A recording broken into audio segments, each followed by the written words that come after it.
6:45. This is the Sri Lanka Broadcasting Corporation. Here is the news edited by Lal Malavarachi and read by J. Yogaraj. First headlines. Issue fuel is only for essential service from today to the 10th of July. SLTB buses and train services will operate under normal schedules during this period. US will extend continuous support at all levels to Sri Lanka. Final decision on bus fare revision expected today. Sri Lanka's exports record $5 billion in 5 months. A special ferry service between South India and Kankesanture will commence shortly. News overseas, NATO plans huge upgrade in rapid reaction force. In sports, England captain Owen Morgan will retire from international cricket. And those are the headlines. Minister of Mass Media Dr. Bandula Gunawardena says the government has decided to issue fuel only for essential services from today until 10th of July. Accordingly, fuel will be released only for public transport, health, defense, power, export industries and other essential services from today. Speaking at a special press conference at the Government Information Department yesterday, he also said that the fuel distribution or distributing stations will not issue fuel to private vehicles during this period. He added that the issuance of fuel for essential services is done by SLTB depots and the filling stations manned by the 3 armed forces. He said that the fuel crisis in the country was discussed at length at the cabinet meeting yesterday and this decision was taken. The chairman of the Sri Lanka Transport Board, Kingsley Ranawaka, says that adequate SLTB buses will operate and the bus services will not be affected by the current restrictions. Meanwhile, Sri Lanka Railways also said that train services will operate under normal schedules during this period. Inter-provincial transport services will be temporarily halted due to the availability of limited stocks of fuel. The US diplomatic delegation currently visiting Sri Lanka told President Gotabaya Rajapaksa and Prime Minister Ranil Wickremesinghe yesterday that the US will extend continuous support at all levels in order to continue the current negotiation and relationship with the International Monetary Fund in a strong manner. The delegation, comprising officials from the US State Department and the Treasury Department, met President and Prime Minister in Colombo.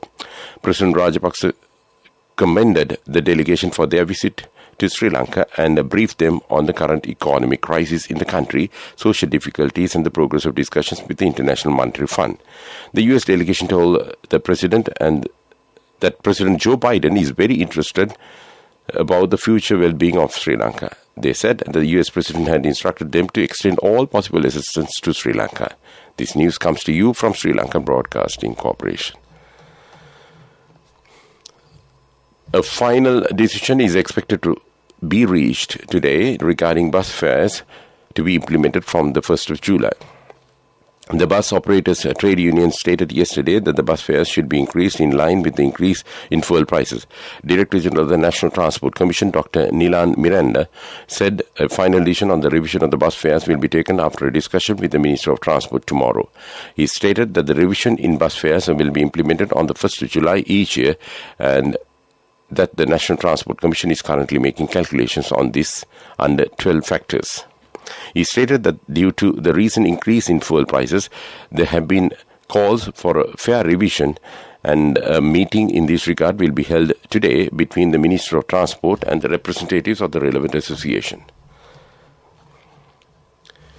Sri Lanka's exports recorded the $5 billion in the first 5 months of this year, according to the Export Development Board.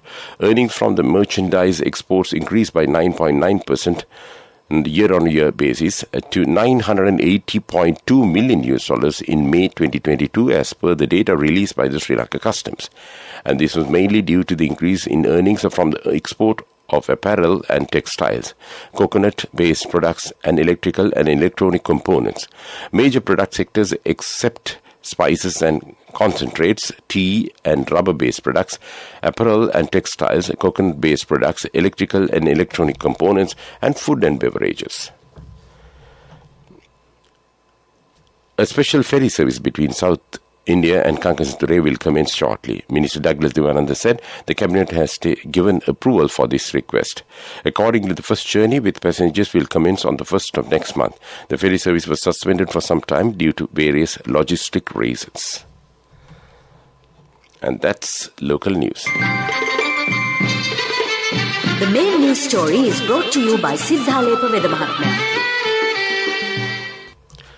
The COPA committee has made recommendations to the officials of the Ministry of Power and Energy to explore possibilities of producing LP gas and crude oil in the country. This was revealed at a COPA meeting held recently under the chairmanship of parliamentarian Professor Tissavitharana. The meeting was focused on oil exploration and to tap the other natural resources to produce the required fuel to meet the local demand. Sri Lanka is enriched with many energy sources, Professor Vitharana added. And that was main news.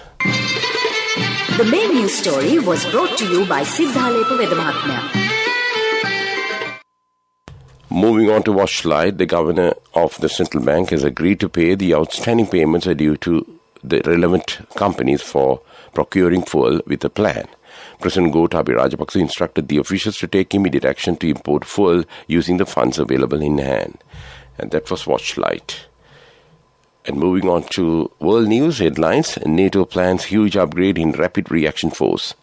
G7 leaders detail a $600 billion plan to revive a rival China's Belt and Road initiative. NASA launches the first rocket from Australian commercial spaceport. And those are the headlines of the world news. NATO has announced plans to massively increase the number of its forces at high readiness to over 300,000 troops. The bloc's rapid reaction force currently has 40,000 troops in its disposal, with many of those based along the alliance's eastern flank. Secretary General Jens Stoltenberg said the increase followed a direct threat from Russia to European security. G7 leaders have detailed plans to mobilize $600 billion in funding for the developing world in a move seen as a counter to China's Belt and Road plan. The Partnership of Global Infrastructure and Investment relaunches a scheme unveiled at last year's G7 talks in England. US President Joe Biden said the plan would deliver returns for everyone. China's multi-trillion-dollar infrastructure initiative is criticized for hitting nations with too much debt. The scheme would allow countries to see the concrete benefits for partnering with democracies, the US President added. An unassuming patch of red dirt in remote Australia has been free as a site of NASA's first rocket launch from a commercial spaceport outside the US. The suborbital rocket blasted off from the tiny site early today local time. It will enable the astrology studies that can only be undertaken in the southern hemisphere, NASA says. The launch was also the first in Australia in more than 25 years. And that was world news. And moving on to development news, the people in Jaffna have reverted to the use of traditional horse carriages and buggy carts in place of motor vehicles for want of fuel. They said the traditional methods of transport had been expelled from use, with motor vehicles taking its place, but the need of them is now being felt due to the prolonged fuel crisis.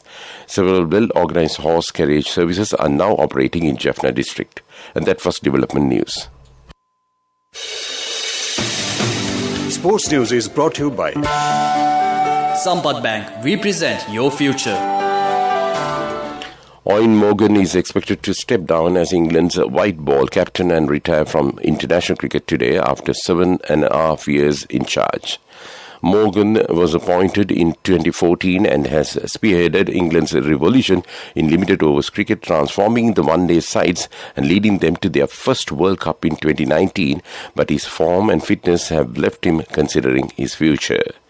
And that was sports news. Cash through NSP globally and win wonderful gifts locally. From October 1st, 2021 to December 31st, 2022. Remit a minimum of $100 or an equivalent amount in any foreign currency 3 times through NSB U Trust. Business News, sponsored by National Savings Bank, the safest place for your money. Container transportation fees will be increased by 10% with effect today, according to the All Island United Container Transport Owners Association. The association said the charges are to be increased in view of the increase in fuel prices. And that was Business News. Business News, sponsored by cash through NSP globally and win wonderful gifts locally. Will you be the lucky winner of the NSP Golden Jubilee? 50 gold sovereigns for the top prize winner of the NSP Golden Jubilee. Scooters for the 10 second prize winners. iPhones for the 10 third prize winners. Mountain bikes for the 29 fourth prize winners. From October 1st, 2021 to December 31st, 2022. Remit a minimum of $100 or an equivalent amount in any foreign currency 3 times through NSB U Trust. In economic news, Sri Lanka plans to raise the price of kerosene oil, which is now sold below cost, and give a cash grant to low-income groups to whom the subsidy is targeted, Power and Energy Minister Kanchana Wijesekara said. Though the cost of kerosene is for 421 rupees a litre for the Ceylon Petroleum Corporation, the fuel is now sold at 87 rupees a litre, leading to misuse by bus owners and others, he said. And that was economic news. Finally, in the weather report, the Met Department says several spells of light showers will occur in western Sabarkamba provinces and in Kandy, Nuwara, Galle and Matara districts. Mainly fair weather will prevail elsewhere. Fairly strong winds, about 50 kilometers per hour, can be expected at times in the western slopes of the Central Hills, northern and north-central provinces and in Trincomalee and Hambantota districts. And that was weather report. And to wind up this news broadcast, let's look at the main points of the news. Issue fuel is only for essential services from today to the 10th of July. SLTB buses and train services will operate under normal schedules during this period. US will extend continuous support at all levels to Sri Lanka. Final decision on the bus fare revision expected today. Sri Lanka's exports record $5 billion in 5 months. A special ferry service between South India and Kankasenture will commence shortly. And with that, we conclude this morning news broadcast of Sri Lanka Broadcasting Corporation.